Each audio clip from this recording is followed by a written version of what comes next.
یہ کتاب ہے جسے ہم نے آپ کی طرف نازل کیا لِتُخْرِجَ النَّاسَ مِنَ الظُّلُمَاتِ إِلَى النُّورِ کہ آپ انسانوں کو ظلمتوں سے نکال کر روشنی کی طرف لائیں۔ قرآن مجید فرقان حمید اندھیروں کی نکال کر روشنی کی طرف لانے والی کتاب، قعر مذلت میں پڑے ہوئوں کو اوج ثریا پہ پہنچانے والی کتاب، اللہ سے بچھڑے ہوئوں کو اپنے اللہ سے ملانے والی کتاب ہے۔ یہ کتاب ہدایت ہے۔ اسے بھیجا ہی اس لیے گیا کہ یہ انسانوں کو اپنے پروردگار کے ساتھ واصل کر دے۔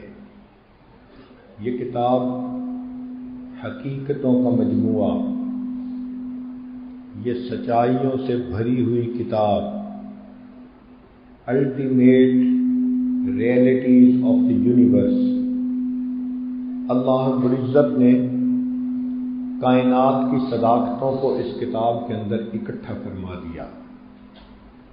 یہ انسانیت کے لیے دستور حیات ہے، یہ انسانیت کے لیے منشور حیات ہے، یہ انسانیت کے لیے ضابطۂ حیات ہے، بلکہ پوری انسانیت کے لیے آب حیات ہے۔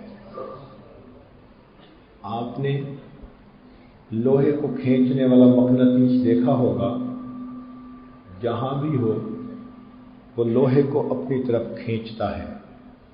قرآن مجید فرقان حمید اللہ رب العزت کی رحمتوں کو کھینچنے والا مقناطیس ہے۔ ارشاد باری تعالی ہے وَإِذَا قُرِئَ الْقُرْآنُ فَاسْتَمِعُوا لَهُ وَأَنصِتُوا لَعَلَّكُمْ تُرْحَمُونَ جب قرآن پڑھا جائے خاموش رہو، توجہ سے سنو تاکہ تم پر رحمتیں برسائی جائیں۔ جہاں قرآن مجید پڑھا جاتا ہے اللہ رب العزت کی رحمتیں چھم چھم برستی ہیں۔ اللہ رب العزت کو قرآن مجید سننا بہت پسند ہے۔ حدیث مبارکہ میں ہے کہ لوگ گانا سنانے والی عورت کا گانا اتنی توجہ سے نہیں سنتے جتنی توجہ سے اللہ رب العزت قرآن پڑھنے والے کے قرآن کو سنتے ہیں۔ فرشتے قرآن کی تلاوت نہیں کر سکتے۔ حضرت جبرائیل علیہ السلام کو یہ امتیازی شان حاصل ہے کہ وہ قرآن لاتے تھے اور وہ نبی علیہ السلام کے ساتھ تلاوت فرماتے تھے۔ اس کے علاوہ باقی فرشتوں کو یہ سعادت حاصل نہیں۔ یہ سعادت اللہ نے فقط انسان کو عطا کی ہے۔ جو خوبی بندے کے اندر نہ ہو، جب وہ کسی دوسرے کے اندر ہو تو بڑا اچھا لگتا ہے۔ چنانچہ جب قرآن مجید پڑھنے والا پڑھتا ہے تو فرشتے اکٹھے ہو جاتے ہیں، اس کے قریب سے قریب تر ہوتے ہیں۔ حدیث مبارکہ میں فرمایا کہ وہ اس پڑھنے والے کے لبوں پر اپنے لب رکھ دیتے ہیں۔ قرآن مجید پڑھنے والے کے لبوں کو محبت سے بوسہ دیتے ہیں۔ چنانچہ ایک قاری تھے، مسجد نبوی میں قرآن مجید پڑھایا کرتے تھے۔ اللہ رب العزت نے ان کو یہ خوبی دی تھی کہ ان کے منہ سے خوشبو آیا کرتی تھی۔ ان کے شاگرد پیچھے پڑے رہے امام عاصم رحمۃ اللہ علیہ کے کہ آپ کے منہ سے خوشبو کیوں آتی ہے؟ کوئی الائچی رکھتے ہیں یا کوئی اور خوشبو رکھتے ہیں؟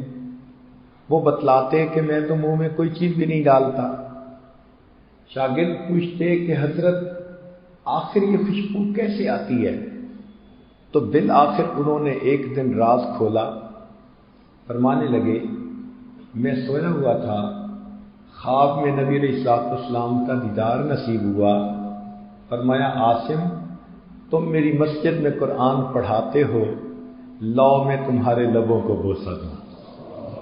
جب سے نبی علیہ السلام نے میرے لبوں کو بوسہ دیا تب سے میرے منہ سے یہ خوشبو آتی ہے۔ قرآن مجید کا پڑھنا اللہ رب العزت کو بہت محبوب ہے۔ یہ کتاب اللہ رب العزت نے بھیجی تاکہ ہم اس سے فائدہ اٹھائیں۔ پہلا فائدہ کہ جہاں قرآن مجید پڑھا جاتا ہے وہاں رحمتیں چھم چھم برستی ہیں۔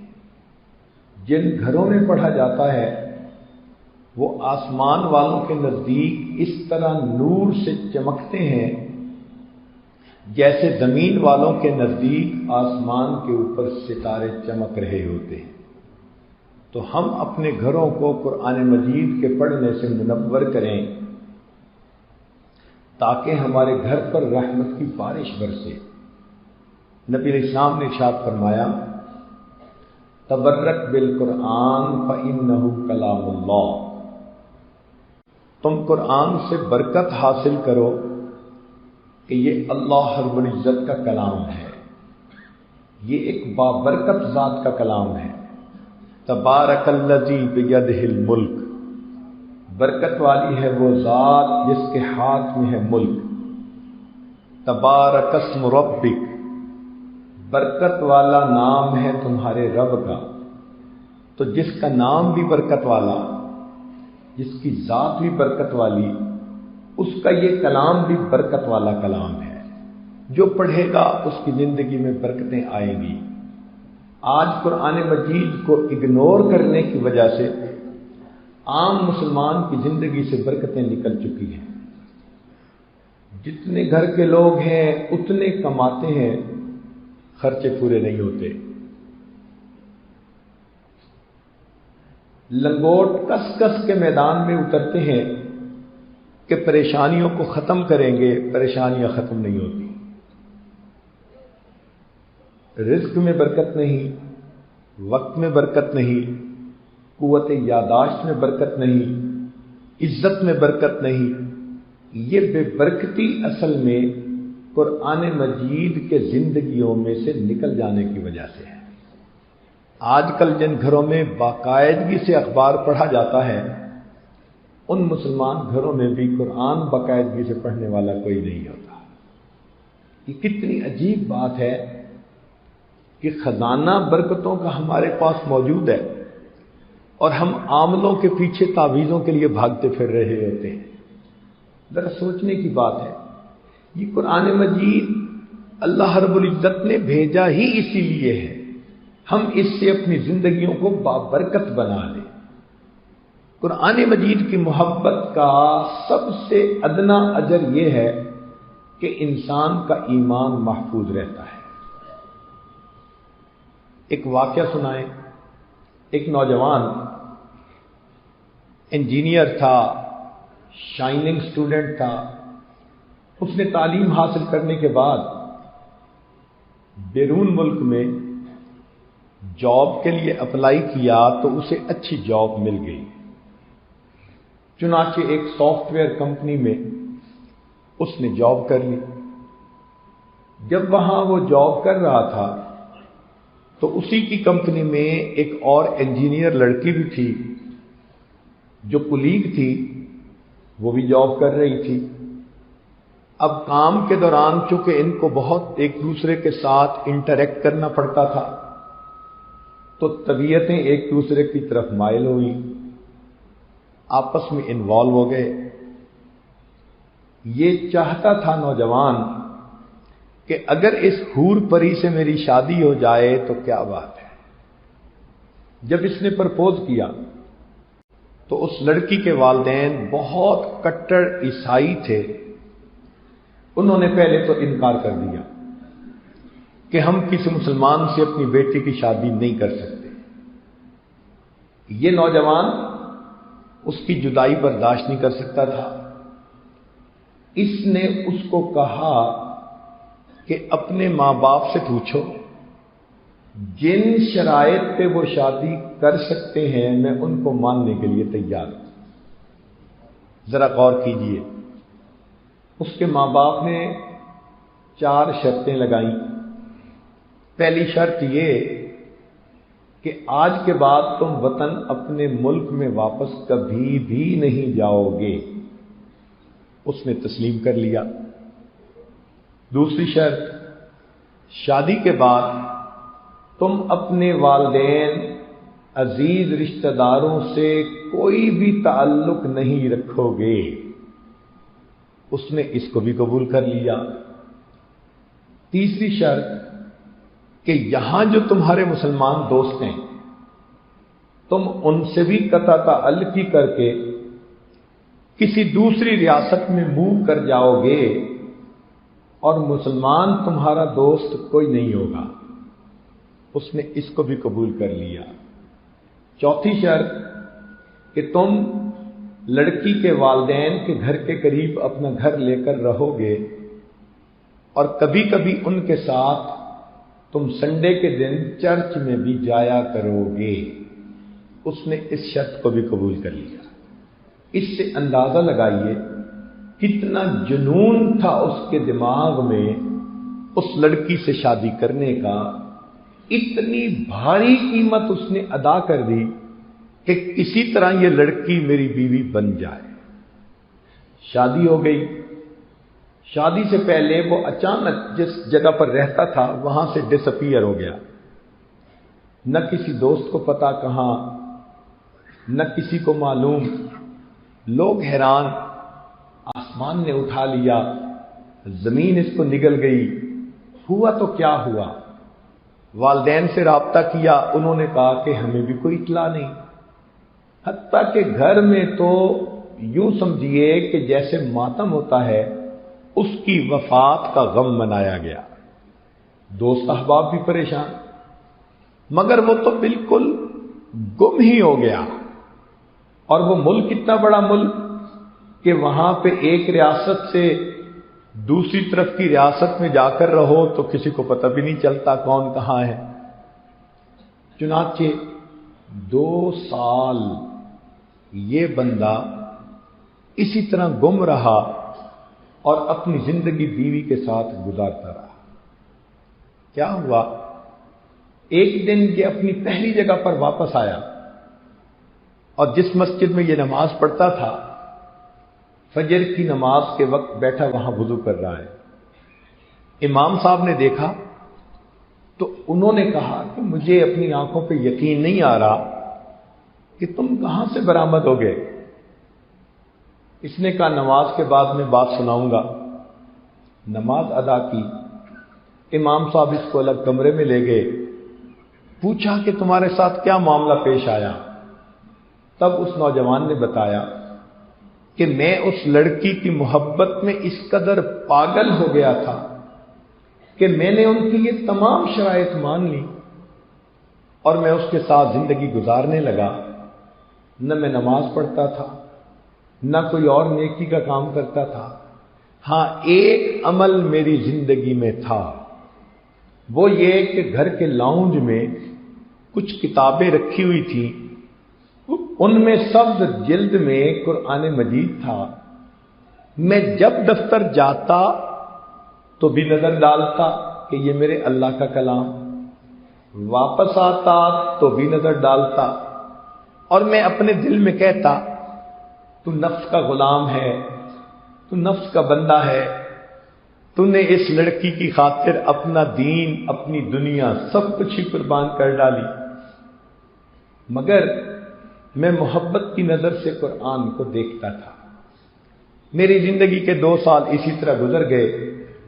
میں شراب پیتا، سور کھاتا، ان کے ساتھ چرچوں میں جاتا، انہی کے رنگ میں رنگنے لگ گیا۔ مگر میری زندگی میں صرف ایک عمل تھا، جب میں گھر سے گزرنے لگتا یا آنے لگتا میری نظر اس سب کتاب پر پڑتی تو میں اپنے دل میں نادم اور شرمندہ ہوتا کہ تم نے دیکھو کیا کچھ چھوڑ دیا۔ مگر میں سمجھتا تھا کہ یہ میرے اللہ کی کتاب ہے، یہ قرآن ہے۔ ایک دن میں اپنے دفتر سے واپس آیا تو میں نے دیکھا کہ وہ سبز کتاب اپنی جگہ پر نہیں تھی۔ میں نے بیوی سے پوچھا ایک کتاب یہاں تھی، وہ کہاں ہے؟ اس نے کہا میں نے آج اپنے گھر کی صفائی کی، جن کتاب کو نہ تم پڑھتے ہو نہ میں پڑھتی ہوں، میں نے ان ساری کتابوں کو اٹھا کے کوڑے کرکٹ کے ڈھیر پہ ڈال دیا ہے۔ وہ کہتے ہیں کہ میرے اندر ایک بجلی کا کرنٹ لگا اور میں نے کہا میرے اللہ کا قرآن ٹریش کین کے اندر۔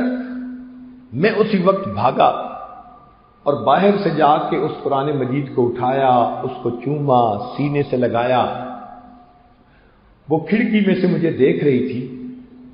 جب میں اس کتاب کو لے کر آیا تو اس نے پوچھا کہ تم یوں پاگلوں والی حرکتیں کیوں کر رہے تھے؟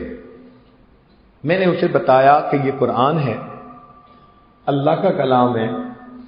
وہ کہنے لگی اچھا، ابھی تمہارے اندر مسلمانی کے جراثیم باقی ہیں؟ میں اپنے والدین کو بتاتی ہوں۔ وہ لڑکی اپنا بریف کیس اٹھا کر گھر چھوڑ کر والدین کو بتانے چلی گئی اور میں وہاں سے آ کر مسجد میں اپنے اللہ کو منانے کے لیے آ گیا۔ قرآن مجید کی محبت نے ایسے نفس کے پجاری نوجوان کے ایمان کو بھی محفوظ کر دیا۔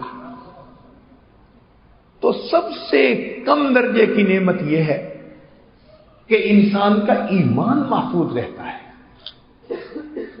یہ قرآن آیا ہی دنیا میں انسانوں کو ایمان کی روشنی عطا کرنے کے لیے ہے۔ اسی لیے جہاں قرآن مجید پہنچا وہاں ایمان کی روشنی پہنچ گئی۔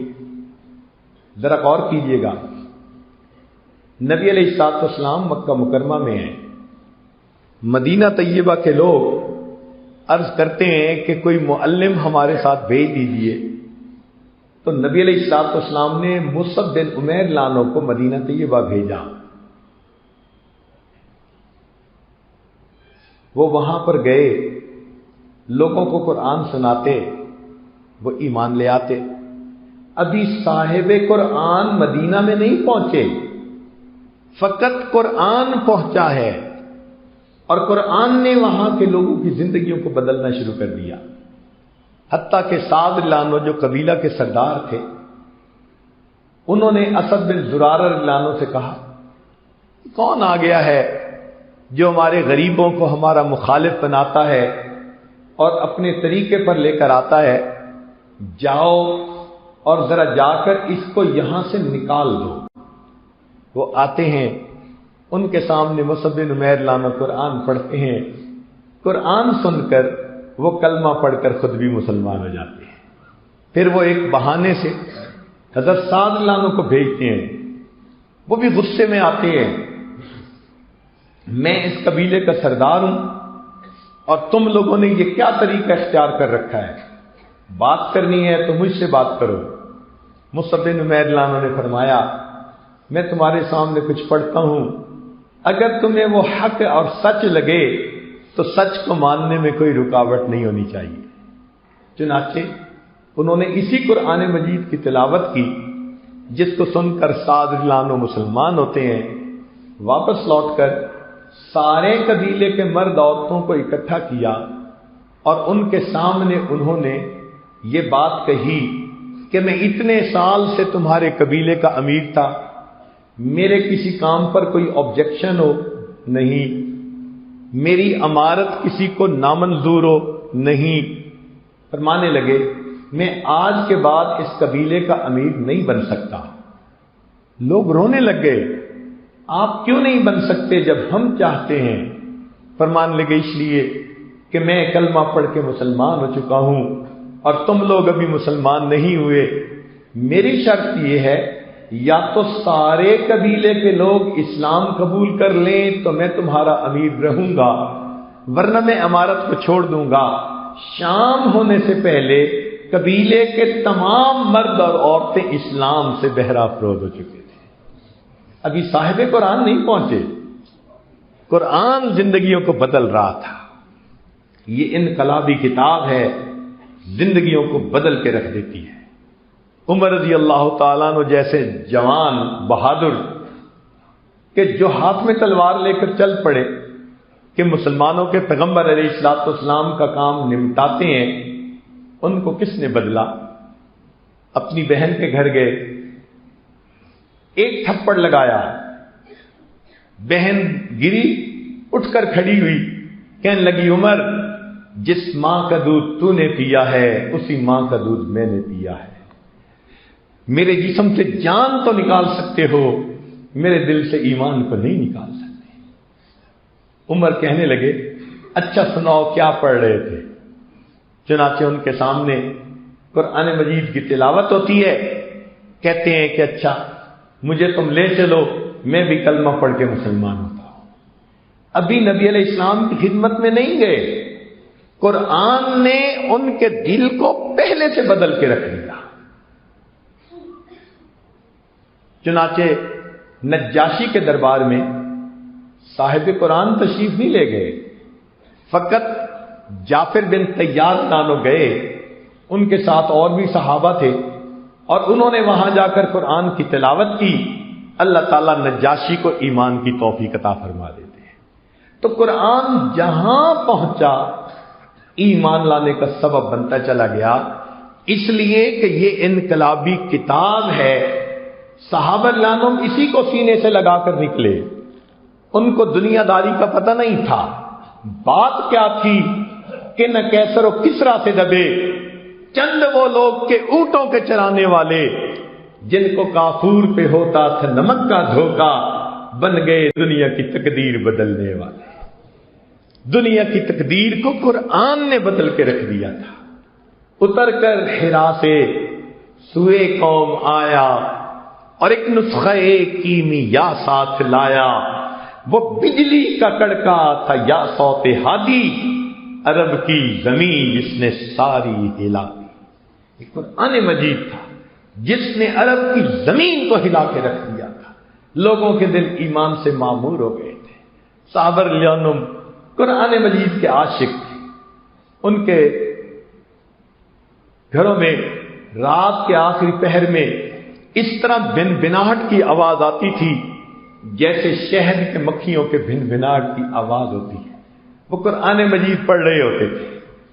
چنانچہ ایک صحابی گھر کے صحن میں قرآن پڑھ رہے ہیں، قریب گھوڑا بندھا ہے اور چارپائی پر بچہ بھی لیٹا ہے۔ دل چاہتا ہے کہ قرآن اونچا پڑھوں، گھوڑا بدکتا ہے، آہستہ پڑھتے ہیں۔ پھر جی چاہتا ہے اونچا پڑھوں، گھوڑا بدک، دل میں ڈر لگتا ہے کہ کہیں بچے کو نقصان نہ پہنچا دے، آہستہ پڑھتے ہیں۔ یوں ہی ساری رات گزر گئی۔ جب دعا کے لیے ہاتھ اٹھانے لگے تو انہوں نے کچھ روشنیوں کو اوپر آسمان کی طرف جاتے ہوئے دیکھا۔ صحابہ رضوان کی ایک خوبصورت عادت یہ تھی، ہر پیش آنے والی نئی بات نبی علیہ الصلوۃ والسلام کی خدمت میں عرض کرتے تھے۔ اس صحابی نے بھی اپنا واقعہ سنایا، آج میرے ساتھ یہ ہوتا رہا۔ محبوب صلی اللہ علیہ وسلم نے فرمایا یہ اللہ کے فرشتے تھے، تمہارا قرآن سننے کے لیے عرش سے نیچے اتر آئے تھے۔ اگر تم قرآن پڑھتے رہتے آج مدینہ کے لوگ اپنی آنکھوں سے فرشتوں کو دیکھ لیتے۔ ان کے گھروں پہ فرشتوں کے پروں سے رحمتیں ہوا کرتی تھی۔ چنانچہ ابن کعب نام ایک صحابی ہے، قرآن مجید کے عاشق، سید القراء، نبی علیہ السلام تشریف لاتے ہیں۔ ابن کعب سورہ بینہ سناؤ، اے اللہ کے حبیب صلی اللہ علیہ وسلم، قرآن مجید آپ پر نازل ہوا، میں آپ کے سامنے قرآن پڑھوں؟ تو آپ صلی اللہ علیہ وسلم نے جواب میں فرمایا ہاں، مگر وہ بھی بڑے ذہین تھے، انہوں نے فیل کر لیا کہ شاید اوپر سے کوئی میسج آیا ہے، تو آگے سے پوچھتے ہیں اے اللہ کے حبیب صلی اللہ علیہ وسلم، اللہ سمانی، کیا اللہ رب العزت نے میرا نام لے کر حکم فرمایا ہے میں قرآن سناؤں؟ نبی علیہ السلام نے جواب میں فرمایا نعم اللہ سماک، اللہ رب العزت نے تیرا نام لے کر کہا۔ ابن کعب سے کہو قرآن پڑھے، میرے محبوب آپ بھی سنیں گے، میں پروردگار بھی سنوں گا۔ کیسے قرآن پڑھنے والے لوگ تھے جن سے قرآن سننے کی فرمائشیں عرش کے اوپر سے آیا کرتی تھی۔ قرآن مجید نے ان کی زندگیوں کو بدل کے رکھ دیا تھا۔ یہ قرآن مجید انسان کی زندگی کو بدل کے رکھ دیتا ہے۔ چنانچہ ایک یہودی تھا سلام بن جبیر، مدینہ طیبہ کے قریب رہتا تھا۔ وہ وہاں سے بلاد شام آیا کہ میں کچھ تجارت کی چیز خریدوں۔ اس نے اپنی ساری چیزیں خرید لی، واپس جانے لگا تو ایک غلام بک رہا تھا، مگر وہ کمزور بھی تھا، رنگ بھی کالا تھا، نہ شکل نظر آتی تھی نہ عقل نظر آتی تھی، مگر دینے والا بڑی تھرو اوے پرائز پہ اس کو بیچ رہا تھا۔ تو سلام بن جبیر نے سوچا اس کو بھی لے لیتا ہوں، کچھ نہ کچھ تو مجھے پروفٹ مل ہی جائے گا۔ وہ اس کو لے کے مدینہ طیبہ پہنچا۔ وہاں پر 3 دن میں اس کا جتنا تجارتی سامان تھا سب بک گیا۔ غلام خریدنے والا کوئی نہیں تھا۔ جو دیکھتا تھا کہ یہ کام تو کر نہیں سکتا، بیمار نظر آتا ہے، ہڈیوں کا ڈھانچہ، نہ شکل ہے نہ عقل ہے نہ علم ہے۔ چنانچہ سلام نے اس کو کہا کہ دیکھو تمہاری وجہ سے میں اپنے گھر نہیں جا پا رہا، میرا باقی کام سمٹ گیا، تم یہاں سارا دن کھڑے رہو، شاید تمہارا بھی کوئی گاہک آ جائے۔ تو وہ بچہ جس کا نام سالم تھا وہ اس جگہ پر سارا دن کھڑا رہتا۔ اب مدینہ کی چلچلاتی دھوپ، پسینے میں شرابور، وہ ڈی ہائیڈریٹڈ نوجوان، اٹھتی جوانی، دھوپ میں کھڑا ہے، کوئی اس کو سائے پہ جانے کی اجازت بھی نہیں دیتا تھا۔ دیکھنے والوں کو ترس آتا تھا، مگر خریدنا بھی کوئی نہیں چاہتا تھا۔ اپنے گلے کون ڈالے، پھر اس کی خبر گیری رکھنی پڑے گی۔ ایک جوان العمر لڑکی مدینہ طیبہ میں رہتی تھی جس کا نام سبیتا تھا۔ اس کے دل میں رحم تھا۔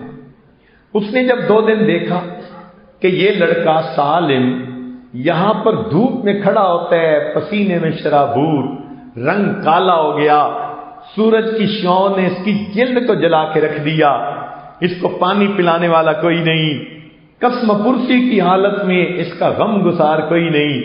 تو اس نے سلام بن جبیر سے پوچھا تم اس غلام کو بیچنا چاہتے ہو؟ اس نے کہا کتنے میں؟ کہنے لگا جو میں نے رقم دی اتنی بھی دے دو تو میں جان چھڑانا چاہتا ہوں۔ سبیتا نے اتنی رقم دے کے اس کو لے لیا۔ چنانچہ یہ نوجوان سالم سبیتا کا غلام بن گیا۔ سبیتا نے اس کو اپنے پاس رکھا۔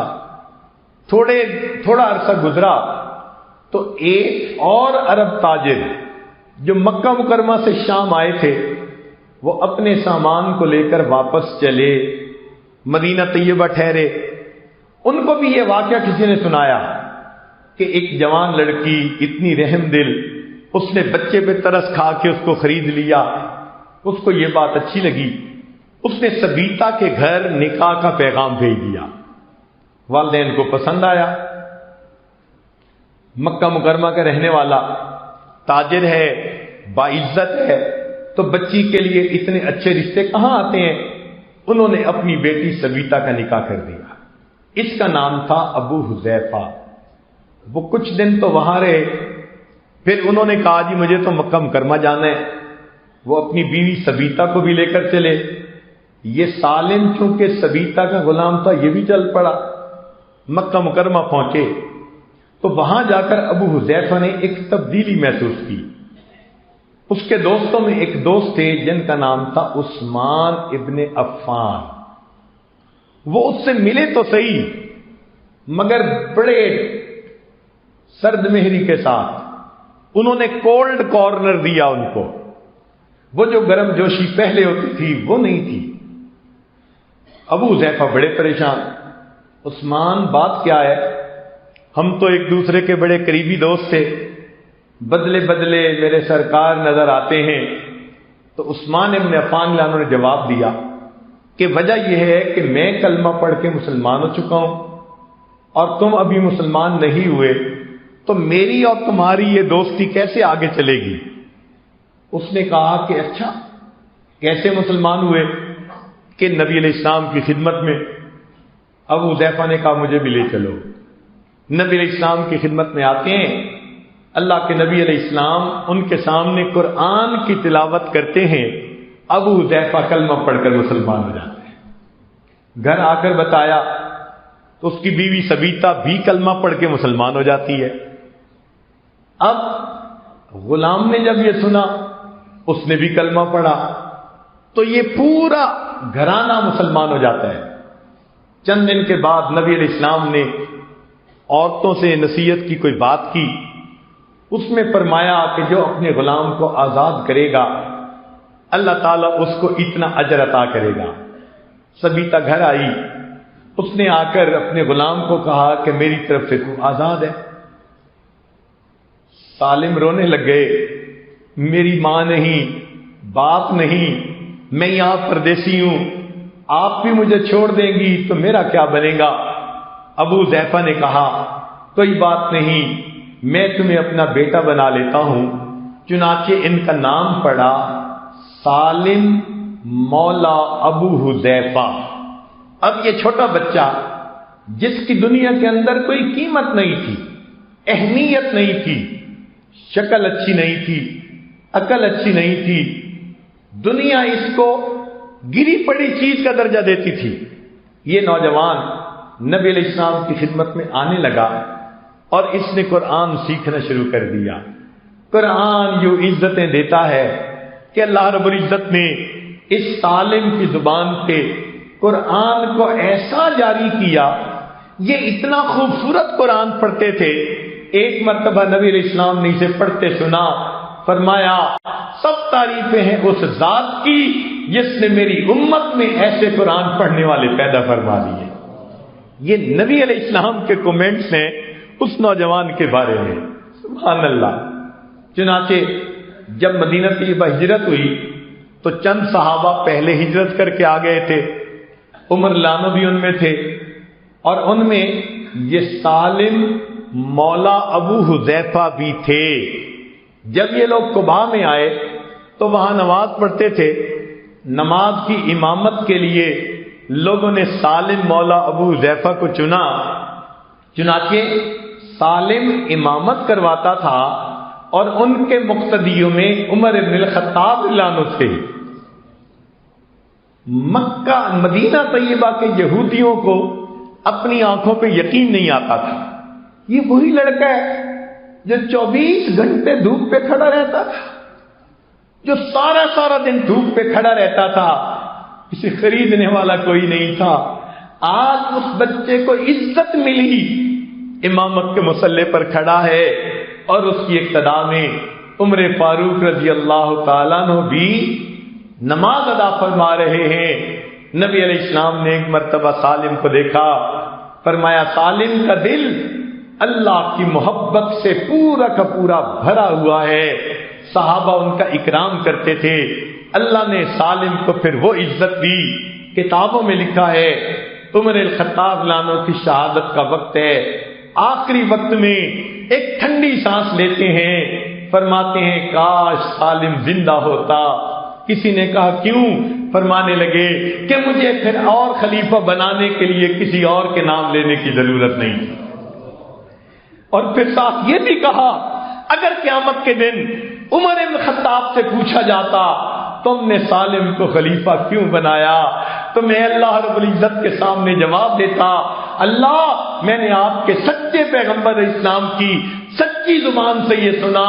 انہوں نے فرمایا سالم کا دل پورا کا پورا اللہ کی محبت سے بھر چکا. وہ بچہ جسے کوئی خریدنے والا نہیں تھا، اللہ رب العزت دیکھیے اس کو کیا بلندیاں عطا فرماتے ہیں.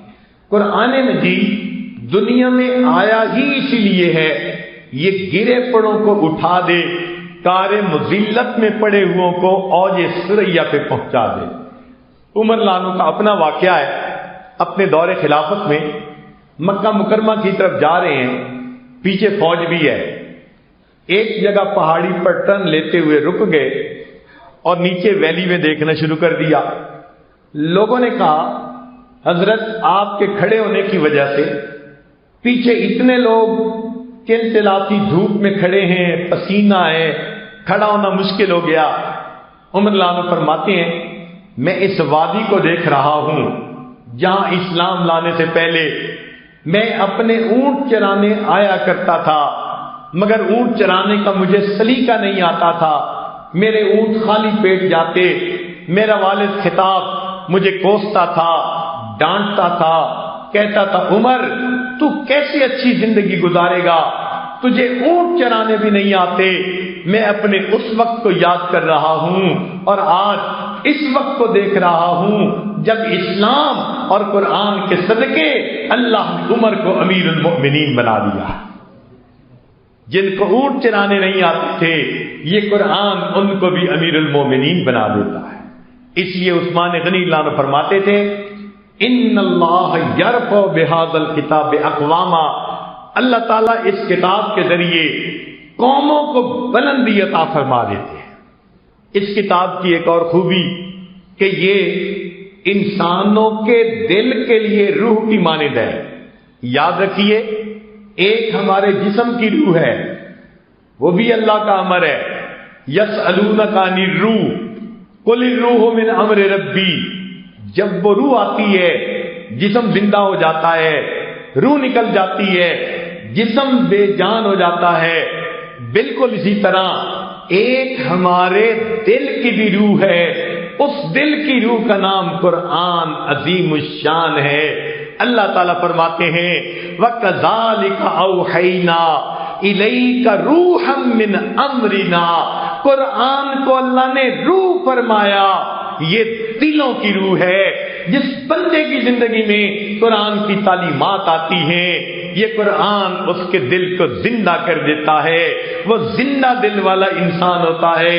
صحابہ رضی اللہ عنہم کے دلوں میں وہ روح اتر آئی تھی، اس لیے وہ جہاں جاتے تھے کامیابی ان کے قدم چومتی تھی۔ ربیع بن عامر رضی اللہ تعالیٰ عنہ نے یہی تو کہا تھا رستم کے دربار میں کہ جینا لنخرج العباد من عبادت العباد الى عبادت رب العباد، ہم آئے ہیں انسانوں کی غلامی سے نکال کے اللہ کی بندگی سکھانے کی خاطر۔ یہ قرآن اس طرح انسان کو زندہ کر دیتا ہے، جس قوم میں قرآن آ جاتا ہے قوم زندہ بن جاتی ہے، جس شخص میں قرآن آ جاتا ہے قرآن زندہ کر دیتا ہے۔ آج قرآن کے ساتھ وہ محبت نہ ہونے کی وجہ سے، وہ اس کی تلاوت نہ کرنے کی وجہ سے، اس کو نہ سمجھنے کی وجہ سے آج ہمارے دل بے روح بن چکے۔ ہمارے دلوں میں دل نہیں، سینوں کے اندر سل موجود ہے، کیونکہ باطنی طور پر ہم آج زندہ نہیں، ہماری نصیحت کا اثر نہیں ہوتا، ہماری بات کوئی قبول نہیں کرتا، ہم اپنے آپ کو بھی اس دنیا کے اندر محفوظ نہیں کر سکتے۔ یاد رکھیے جس بندے کی زندگی سے روح نکل جائے وہ تو مردہ ہوتا ہے، میت ہوتا ہے، اسے پھر سمیٹا جاتا ہے۔ جلدی لے جاؤ، اس کو زمین کے اندر دفن کر دو۔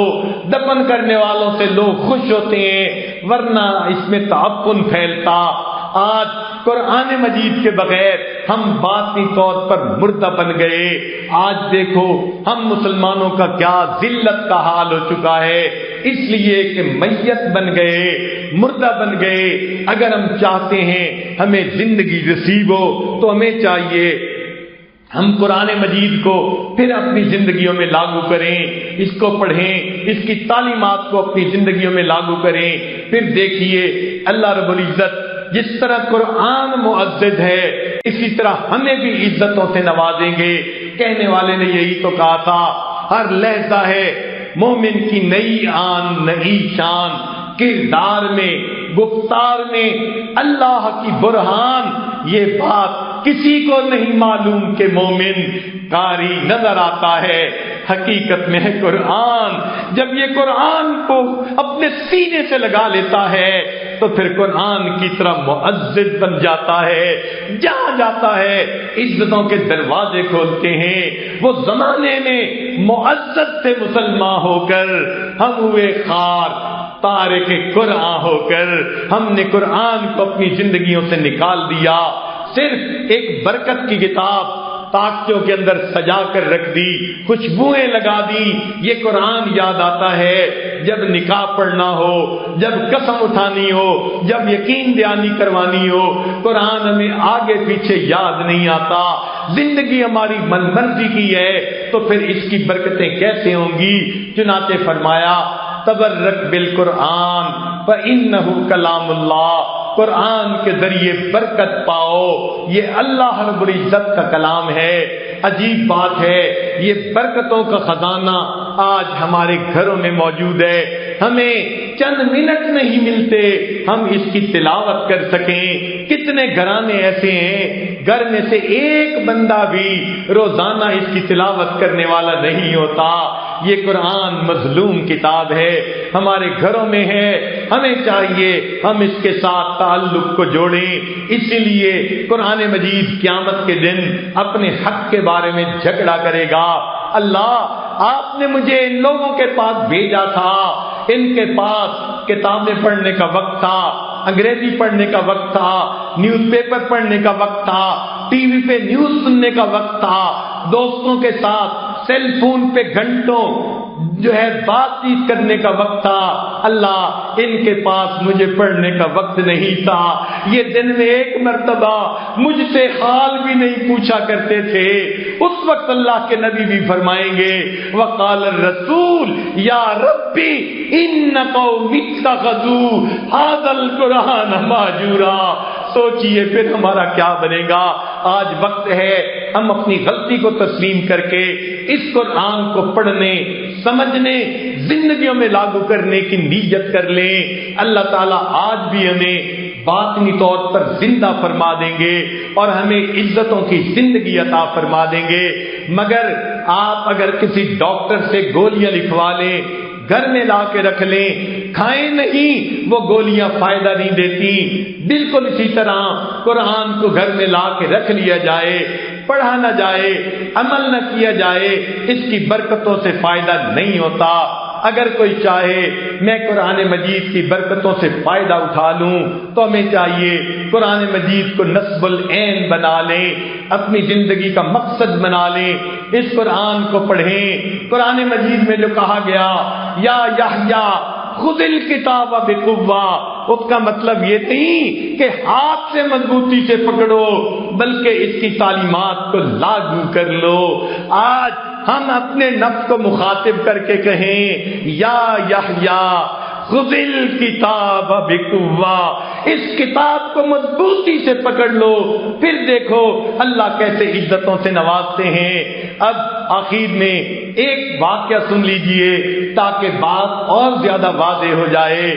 ایک نوجوان دیہاتی ہے، جا رہا تھا، اس نے دیکھا ایک جگہ ایک بندوق کا کارتوس پڑا ہوا ہے، اس نے اٹھا لیا، سمجھ نہیں آتا تھا یہ کیا ہے۔ اس نے کسی دوسرے سے پوچھا یہ کیا چیز ہے، بتانے والے نے بتایا کہ یہ بندوق کا کارتوس ہے اور اس کے اندر بڑی طاقت ہے، یہ تو ہاتھی کو مار سکتا ہے، شیر کو مار سکتا ہے، بڑے سے بڑے بندے کو لٹا سکتا ہے۔ وہ دیہاتی بڑا خوش ہو گیا کہ چلو مجھے ایک طاقتور چیز مل گئی۔ اس نے اس کارتوس کو جیب میں ڈال لیا، کئی دن لے کے پھرتا رہا۔ ایک دن شہر سے اپنی بستی واپس آ رہا تھا، شام کا وقت تھا، اس کے پیچھے ایک چھوٹا سا کتا بھاگ پڑا، ڈوگی بھاگ پڑا۔ اس نے پہلے تو اپنی جان بچانے کے لیے دوڑ لگائی، مگر ڈوگی زیادہ تیز رفتاری سے دوڑ رہا تھا، اس کو ڈر ہوا مجھے کاٹ لے گا۔ پھر اس کو خیال آیا میرے پاس تو اتنی طاقت والی چیز ہے۔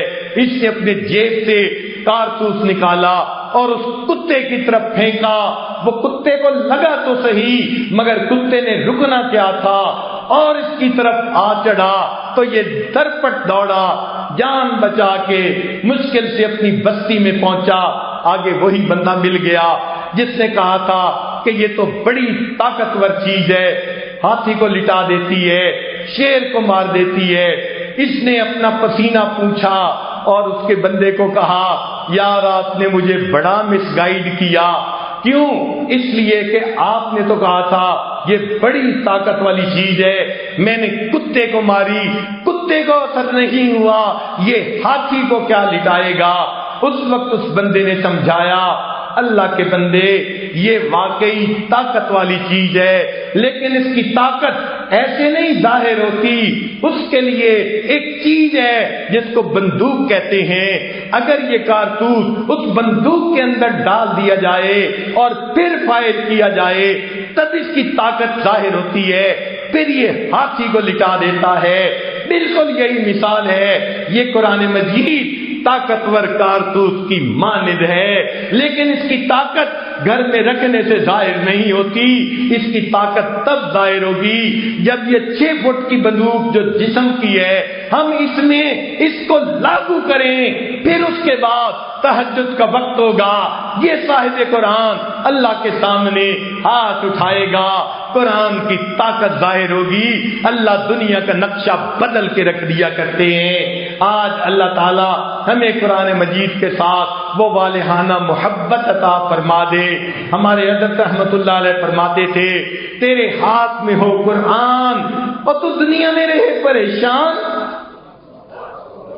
تیرے ہاتھ میں ہو قرآن اور تو دنیا میں رہے پریشان، تیرے ہاتھ میں ہو قرآن اور تو دنیا میں رہے ناکام، تیرے ہاتھ میں ہو قرآن اور تو دنیا میں رہے غلام، غلامی نفس کی ہو، شیطان کی ہو یا کسی انسان کی ہو، نا نا نا، ہمیں کہتا ہے یہ قرآن، او میرے ماننے والے مسلمان تو پڑھ قرآن، تیرا رب کرے گا تیرا اکرام، اقرا وربک الاکرم، تو پڑھ قرآن، تیرا رب تیرا اکرام کرے گا، تیرا رب تیرے ظاہر و باطن کو نکھار دے گا اور تیرا رب تجھے عزتوں کی زندگی عطا فرما دے گا۔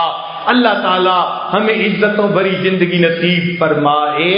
وآخر دعوانا ان الحمد للہ رب العالمین۔ دعا فرما لیجیے۔ سبحان ربی العلی الوہاب، اللہم صلی علی سیدنا محمد وعلی آل سیدنا محمد وبارک وسلم۔ اے کریم آقا، ہم آپ کے عاجز مسکین بندے ہیں، ہمارے گناہوں کو معاف فرما، خطاؤں سے درگزر فرما، عیبوں کی پردہ پوشی فرما۔ رب کریم ہم پر رحمت کی نظر فرما۔ اے اللہ، ہم اپنے جرم کا اقرار کرتے ہیں، قرآن مجید کو پڑھنے میں ہم نے سستی کی، سمجھنے میں سستی کی۔ میرے مولا، آپ نے ٹریلین برین سیل دیے تھے اپنی کتاب کے سمجھنے کے لیے، ہم نے اس سے انجینئرنگ تو پڑھ لی، میڈیکل تو پڑھ لیا، اکنامکس تو پڑھ لی، مینجمنٹ سائنسز پڑھ لی، اللہ تیرا قرآن نہ پڑھ سکے، تیرا قرآن نہ سمجھ سکے۔ اے اللہ، ہم اس جرم کے مرتکب ہوئے ہیں، آج اقرار کرتے ہیں اپنی کوتاہی کا اور توبہ کرتے ہیں۔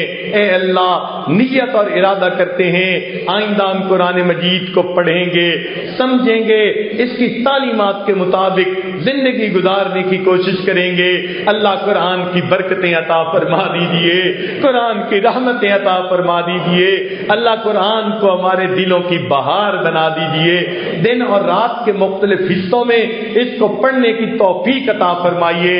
اللہ ہمیں قاری قرآن بنا دیجیے، حافظ قرآن بنا دیجیے، عالم قرآن بنا دیجیے، عامل قرآن بنا دیجیے، ناشر قرآن بنا دیجیے۔ اللہ ہمیں داعی قرآن بنا دیجیے۔ اللہ قرآن مجید کو ہمارے دلوں کی بہار بنا دیجیے۔ رب کریم قرآن مجید کے ساتھ سچی محبت عطا فرما دیجیے۔ ہماری ان دعاؤں کو اللہ اپنی رحمت سے قبول فرمائیے۔ جتنے لوگ ہاتھ اٹھائے بیٹھے ہیں سب کے دلوں کی نیک مرادوں کو پورا فرما دیجیے۔ ربنا تقبل منا انک انت السمیع العلیم، تب علینا انک انت التواب الرحیم۔ صلی اللہ تعالی علی خیر خلقہ سیدنا محمد وآلہ واصحابہ اجمعین برحمتک یا ارحم الراحمین۔